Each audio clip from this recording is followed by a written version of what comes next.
Hey guys, it's Brett again. How are you? Once again, I've decided to do a quick video. Thought I'd let you guys think about something. I like to throw some wrench in the works with regards to the thinking and the ideologies and concepts of man. Okay, this is one has got to do with stopping corruption in a government. Okay, now this one really relates to South Africa, which is where I live right now, and I'm going to explain to you how you need to you will stop corruption in a government in its tracks. Are you ready? Here we go. Now, in South Africa, there's a labor act or a labor process called the CCMA, which is it's got to do with the protection of the laborer. It's I can't even remember what it's called, but it has to do with if you get fired or anything like that, then you go to the CCMA and you fight for your legal rights to get your job back or financial ratification. Now, this works well for people who are just normal people, like, normal everyday employees. But with government officials, it's a little bit more complicated.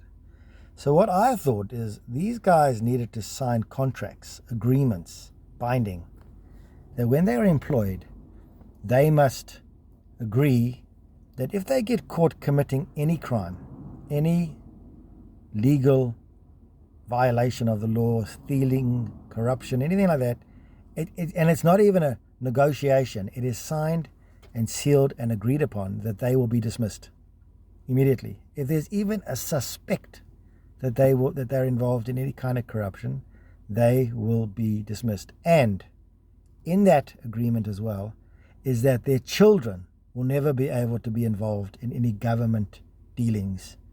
They not only will they be blacklisted from dealing in government, but their children will be blacklisted and their name will be burnt. That is the extent to which they will be disbarred, literally, from working in government. And any suppliers who are involved in any kind of corrupt act that involves stealing money, violating the laws of a country, not just South Africa, any country, they too will never, ever be able to supply the government or any affiliated institution of government under their name.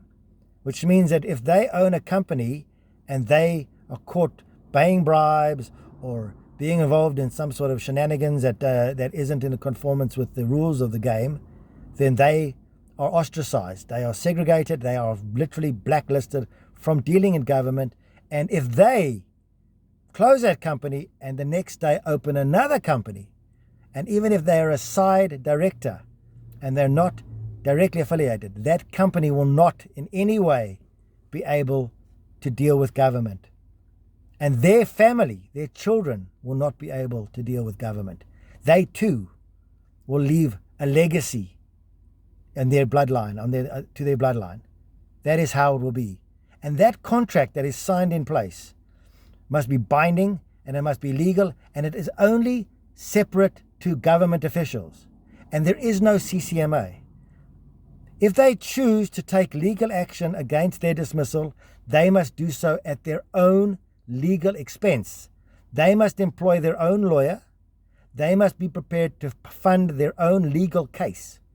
Because if they feel so positive that they are going to win the case, that they have been charged for corruption, theft, and all that kind of stuff, and if they are so positive that they can win the case, then they must legally pay the fee for their lawyers. And that's how it should be. That's how it should be. And I promise you, if people of this world did this one so simple thing, I mean, you could write this up in less than a page, this agreement. Because at the beginning, when people want a job, they desperately want a job, they will sign anything. I need a job, I need money. But once they've secured their job and they're making millions of rands a month stealing, then suddenly they are the kings of the universe. They know everything, and now they can stand there cocky as hell. So when the guy arrives and he's going to get the job, you say, these are the terms of the job. This is what you sign. This is what we agree on. And this is binding. And you need to know that when you sign this contract, This is what's at stake. Not only will your name be burnt in this country forever, but your children's name will be burnt as well, and any suppliers will be burnt too. And let me tell you something, you put that into the play in the government. Listen to me, you government officials. And this message is going out not just now when I'm doing it in this year, but many years to come. Hopefully in time, many government officials will hear what I say, and new government officials will hear what I say, and they will heed what I am saying. Because this message doesn't just go to South Africa. This goes to every single government on earth and every single person on earth. And I promise you, as God is my witness, if you follow this very simple process, because what's at stake is the generation. And if people care about their children, which as far as I can ascertain, a large percentage of you just do not seem to really care about your children, their future, or their name. This is what gets me. I can't understand it. But the name of your children, the legacy that you leave, if that isn't enough to deter somebody, then I don't know what is. Because then it really means that that person is truly depraved, truly materialistic, self-absorbed, and violating. If there are 10 commandments and they violate those 10 commandments, then this human being is not a human being. This human being is something altogether different, and a complete violation of the humanity that we regard as relevant. So listen to me, those of you out in the world, if you hear this message, try and pass this on to those people responsible. Try and get those people to consider this. It's not relevant to the working class. This kind of proposal does not work on the working class.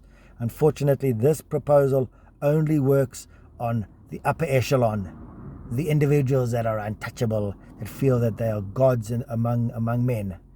No, it doesn't work like that. You are a man among men, and you've just been put in a position of superiority and responsibility for those beneath you. Those individuals beneath you are your responsibility. And oh yes, by the way, before I close off here, you will pay a price. You will pay a huge price spiritually. It won't have to be in jail. If you end up in jail, well, a win. But your soul, and I've always told this to people, and I will continue to do this, is at play. And if you don't stop and consider what you're doing and the impact it has on other souls that you've been given responsibility to, let me tell you something, you are a soulless creature, soulless being. And the only time that one realizes the value of the soul and becomes enlightened with the idea of, oh my goodness, I'm about to die and my soul was at play all these decades that I was alive, is when you're on your deathbed. Listen to me. And the most popular disease at the moment that's killing people and will continue to kill people is actually cancer. Cancer is a great one. And the nice thing about cancer is it's a slow killer. It takes time to die, which means it gives you time to think. And when you're lying in that bed in that hospital or at home and you're thinking about your life as it slowly gets sucked out of you by this disease, which you probably deserved, as it sucks the life out of you, you can look back on your life and say, you know what? Maybe I shouldn't have stolen the R1 billion. Maybe I shouldn't have raped the child. Maybe I shouldn't have, had an affair with 20 women when I was married because I signed an agreement that was an ethical agreement, a soul-binding agreement. Maybe I shouldn't have done those things. And then the first thing we all do is we ask for forgiveness. The great fallback. The great Jesus fallback. The great Yom Kippur fallback. And I don't know what the Muslim one is. Commit sin all day long, every day, day and night, and then on Saturday, Sunday, Friday, we can go, or Yom Kippur, we can go and ask God for forgiveness, and oh, lo and behold, He just exonerates us, not realizing that the whole thing was an elaborate scam, and that was the trick. The trick was to be given the ability to understand the difference between right and wrong, and then give you this trump card that says, commit as much sin as you like and you can get out of prison free. It doesn't work like that. Spiritually, there is a price to pay. You have to pay. If you commit sin, and we know it as sin, in violation of a logical process of good and wrong, then technically there's a price to pay, and you're going to pay it spiritually. And that's what I find fascinating about humanity. I mean, just even all of you can go out there and look at the world and see. The media does it all, and they show the real depravity of the world. And you must just shake your head and think, my God, this is the human race. And these people, and some of them are old. Some of them are 60, 70, 80. They've never ever considered this. They've never considered the possibility that their soul is at play every day. And it's the soul that came alone and will leave alone. Understand? It will come alone and leave alone.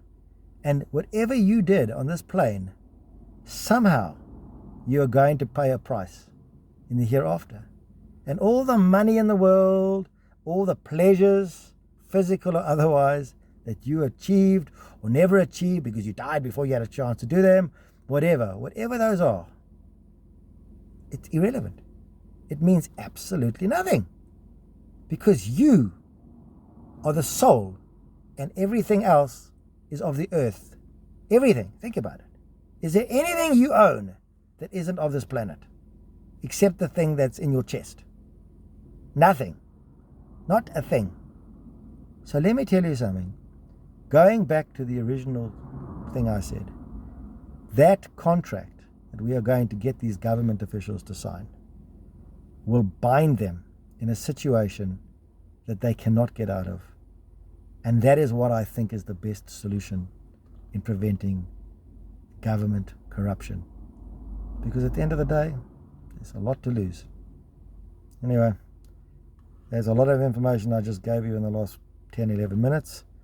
And I don't know whether it's insightful or whether it will make a difference in your life, but at least it'll give you something to think about. Anyway, this is Brett signing off, and have a wonderful, wonderful day.